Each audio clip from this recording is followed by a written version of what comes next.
দুর্যোগ যেন কিছুতেই কাটছে না। বঙ্গোপসাগরে নতুন করে নিম্নচাপের আশঙ্কা। উত্তর পশ্চিম এবং মধ্য বঙ্গোপসাগরে এই নিম্নচাপ তৈরি হওয়ায় প্রবল সম্ভাবনা রয়েছে। একই সঙ্গে উত্তর থাইল্যান্ডে আরেকটি ঘূর্ণাবর্ত রয়েছে, আর তার জেরে রাজ্যের বেশ কিছু জেলায় বৃষ্টি চলবে বলে জানিয়েছে আলিপুর আবহাওয়া দপ্তর। আপাতভাবে নিম্নচাপ কোন অভিমুখে যায় এবং তার জেরে বাংলায় কতটা বৃষ্টি হয় সেটাই দেখার। আমরা শুনে নিই আবহাওয়াবিদ সোমনাথ দত্ত এই বিষয়টি কি বলেছেন। কিছু ওয়েদার সিস্টেম আমরা এক্সপেক্ট করছি, যেমন ধরুন এই মুহূর্তে আমরা আমাদের বিজ্ঞানের ভাষাতে বলি ইস্ট ওয়েস্ট শেয়ার লাইন। এটা আর কিছুই না, একটা লাইন যার উত্তর দিকে হাওয়ার ডাইরেকশনটা হচ্ছে পূর্ব থেকে পশ্চিম, আর যার দক্ষিণ, সে লাইনটা দক্ষিণের হাওয়ার ডাইরেকশনটা হচ্ছে পশ্চিম থেকে পূর্ব। তো এরকম ধরনের লাইনকে আমরা সাধারণত বলি শেয়ার লাইন। এখন এই শেয়ার লাইনটি অনেকখানি বিস্তৃত, মানে ধরুন এইদিকে আমাদের ভারতবর্ষের আপনার সাউথ ওয়েস্ট বে বা ওয়েস্ট সেন্ট্রাল বে কোনো পয়েন্ট থেকে শুরু করে ওইদিকে আপনার থাইল্যান্ড পর্যন্ত চলে গেছে, ঠিক আছে। এবারে এই শেয়ার লাইনের ওপর আজকে এই মুহূর্তে আমরা দুটো চক্রবাত ঘূর্ণবার্তা দেখতে পাচ্ছি। একটা চক্রবাত ঘূর্ণবার্তা হচ্ছে গতকালে আমরা আপনাদেরকে যেটা বলেছিলাম সেটাই, কিন্তু ওটা সাউথ ওয়েস্ট বে অফ বেঙ্গলে ছিল, মানে দক্ষিণ পশ্চিম বঙ্গোপসাগরে ছিল, কিন্তু আজকে ওটি আছে ওয়েস্ট সেন্ট্রাল বে অফ বেঙ্গলে, আর কি পশ্চিম মধ্য বঙ্গোপসাগরে রয়েছে। এবং আপনার আহ, তার লাগোয়া জায়গাতে, এবং আর একটি রয়েছে আপনার থাইল্যান্ডের উত্তরে। উত্তর থাইল্যান্ডেও কিন্তু একটি আপনার কি বলে চক্রবাত ঘূর্ণাবর্ত রয়েছে, এবং দুটি চক্রবাত ঘূর্ণাবর্তই কিন্তু আমাদের সমুদ্রপৃষ্ঠ থেকে প্রায় 5.8 কিলোমিটার পর্যন্ত এটা বিস্তৃত আছে। আচ্ছা, ব্যাপারটা হচ্ছে কি, এই যে থাইল্যান্ডের ওপরে, নর্থ থাইল্যান্ডের ওপরে যে চক্রবাত ঘূর্ণাবর্তর কথাটা আমি বললাম, ওই চক্রবাত ঘূর্ণাবর্তটি কিন্তু ওখানেই থাকবে না। ওটা আমাদের ফোরকাস্ট হচ্ছে ওটি ওয়েস্ট নর্থ ওয়েস্ট ওয়ার্ডস ডাইরেকশনে মুভ করবে, এবং এই দুই চক্রবাত ঘূর্ণাবর্তের প্রভাবে আমরা অ্যান্টিসিপেট করছি যে খুব সম্ভবত 23 তারিখে একটি নিম্নচাপ এরিয়া হতে পারে উত্তর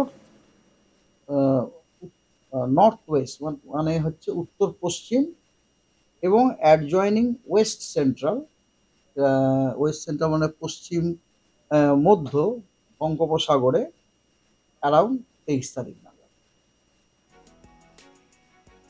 রবিবার থেকে বৃষ্টির সম্ভাবনা দক্ষিণবঙ্গে, বিক্ষিপ্তভাবে দু এক জায়গায় ভারী বৃষ্টির সম্ভাবনা থাকবে উপকূল ও উড়িষ্যার সংলগ্ন জেলাগুলিতে। রবিবার 22 সেপ্টেম্বর বৃষ্টির সম্ভাবনা থাকছে কলকাতা, হাওড়া, হুগলি, উত্তর ও দক্ষিণ 24 পরগনা, পূর্ব পশ্চিম মেদিনীপুর এবং ঝাড়গ্রাম জেলাতে। সোমবার হুগলি, উত্তর 24 পরগনা, পশ্চিম মেদিনীপুর, বাঁকুড়া, পূর্ব ও পশ্চিম বর্ধমানে বজ্রবিদ্যুৎ সহ বৃষ্টির সম্ভাবনা। অন্যদিকে উত্তরবঙ্গ পার্বত্য এলাকাতেও গরম এবং অস্বস্তি ক্রমশ বাড়বে। শুধু দার্জিলিংয়ের পাহাড় নয়, সিকিমেও গরম এবং অস্বস্তি দুই বাড়বে। আগামী 48 থেকে 72 ঘন্টা এই পরিবেশ পরিস্থিতি থাকবে বলে অনুমান আবহাওয়াবিদদের। আপাতত ভারী বৃষ্টির কোনো সম্ভাবনা নেই পার্বত্য এলাকায়।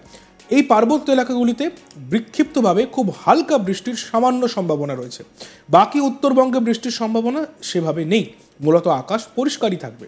কলকাতায় আকাশ মূলত পরিষ্কার থাকবে, শনিবার পর্যন্ত বৃষ্টির সম্ভাবনা কম থাকবে। দু এক পশলা হালকা বৃষ্টির খুব সামান্য সম্ভাবনা, তবে তাপমাত্রা ক্রমশ বাড়বে। বাতাসে জলীয় বাষ্প বেশি থাকার কারণে অস্বস্তি বেশি হবে। এ নিয়ে আবহাওয়াবিদ সোমনাথ দত্তের বক্তব্য আমরা শুনব।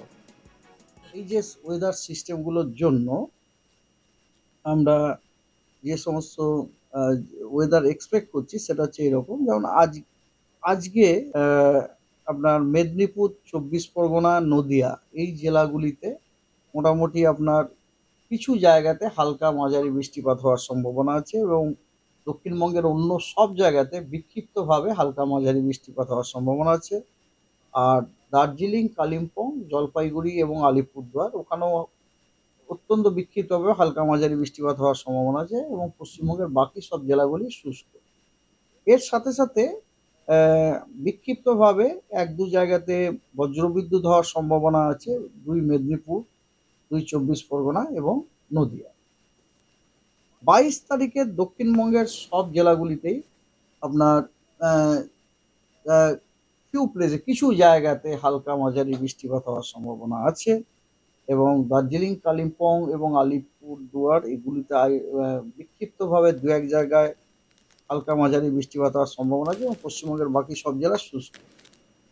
এর সাথে আপনার আহ, দক্ষিণবঙ্গের কিছু জেলা যেমন ধরুন বাঁকুড়া, ২ মেদিনীপুর, ২ চব্বিশ পরগনা, নদিয়া এবং মুর্শিদাবাদ এই জেলাগুলিতে ২-১ জায়গায় বিক্ষিপ্তভাবে বজ্রবিদ্যুৎ হওয়ার সম্ভাবনা আছে।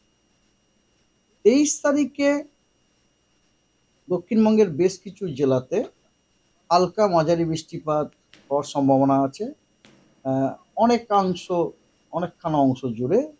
সেগুলি হলো বাঁকুড়া, ২ মেদিনীপুর, দক্ষিণ চব্বিশ পরগনা এবং ২টি বর্ধমান এবং দক্ষিণবঙ্গের বাকি জেলাগুলিতে বিক্ষিপ্তভাবে হালকা মাঝারি বৃষ্টিপাত হওয়ার সম্ভাবনা আছে এবং উত্তরবঙ্গের সব জেলায় হ্যাঁ কিছু জায়গাতে হালকা ও মাঝারি বৃষ্টিপাত হওয়ার সম্ভাবনা আছে এবং তার সাথে সাথে পুরুলিয়া, বর্ধমান, বাঁকুড়া, মেদিনীপুর এবং চব্বিশ পরগনা এই জেলাগুলিতে ২-১ জায়গায় বিক্ষিপ্তভাবে বজ্রবিদ্যুৎ হওয়ার সম্ভাবনা আছে।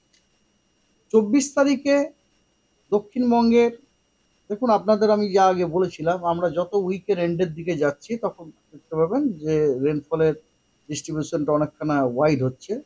যেমন ধরুন ২৪ তারিখে ঝাড়গ্রাম, মেদিনীপুর এবং চব্বিশ পরগনা এই জেলাগুলির অনেকখানা জায়গা জুড়ে কিন্তু হালকা ও মাঝারি বৃষ্টিপাত হওয়ার সম্ভাবনা আছে এবং উত্তরবঙ্গের সব জেলাগুলিতেই অনেক জায়গা জুড়ে হালকা মাঝারি বৃষ্টিপাত হওয়ার সম্ভাবনা আছে এবং দক্ষিণবঙ্গের অন্য সব জেলাগুলিতে কিছু জায়গায় হালকা মাঝারি বৃষ্টিপাত হওয়ার সম্ভাবনা আছে এবং তার সাথে সাথে মালদা, নর্থ দিনাজপুর, জলপাইগুড়ি এই জেলাগুলিতে ২-১ জায়গায় বিক্ষিপ্তভাবে বজ্রবিদ্যুৎ হওয়ার সম্ভাবনা আছে। ২৫ তারিখে দক্ষিণবঙ্গের সব জেলাতে অধিকাংশ স্থানে হালকা ও মাঝারি বৃষ্টিপাত হওয়ার সম্ভাবনা আছে।